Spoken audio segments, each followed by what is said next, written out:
Hey guys, இப்போ வந்துட்டு நம்ம பேங்க் நிஃப்டியில் 15 மினிட் சார்ட்ல தான் இருக்கோம். இதில் வந்துட்டு நாளைக்கு எப்படி ட்ரேட் பண்ணலாம்னு சொல்லி பார்க்க போகிறோம்.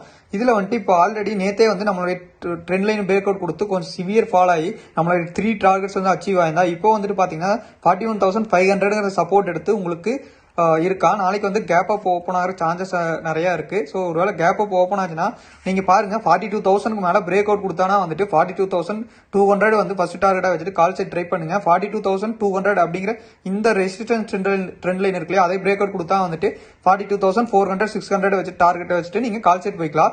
எப்போ 43,000 தாண்டணும் அப்பதான் வந்து அக்ரெசிவான பையிங் இருக்கு எக்ஸ்பெக்ட் பண்ணலாம். இப்போ வந்துட்டு இந்த ஃப்ரீ ஃபால் ஆனதெல்லாம் வந்துட்டு நாளைக்கு வந்து பையிங் கூட நிறைய சான்சஸ் இருக்கு. ஃபுட் சைடு வந்து நீங்க எப்போ ஃபோக்கஸ் பண்ணோம்னா 41,500 நேற்று வந்து லோ பிரேக் அவுட் ஆச்சுன்னா 41,300 அப்படிங்கிறது ஃபர்ஸ்ட் டார்கெட் ஆகும். 41,000 வந்து செகண்ட் டார்கெட்டா வச்சு நீங்க ஃபுட் சைடு போய்க்கலாம். உங்களுக்கு லைவ் மார்க்கெட் சப்போர்ட் வேணும்னா நம்ம டெலிகிராம் குரூப்போட லிங்க் வந்து டிஸ்கிரிப்ஷன்ல இருக்குது, ஜாயின் பண்ணிங்க. நம்ம சேனலை ஃபாலோ பண்ணிங்க.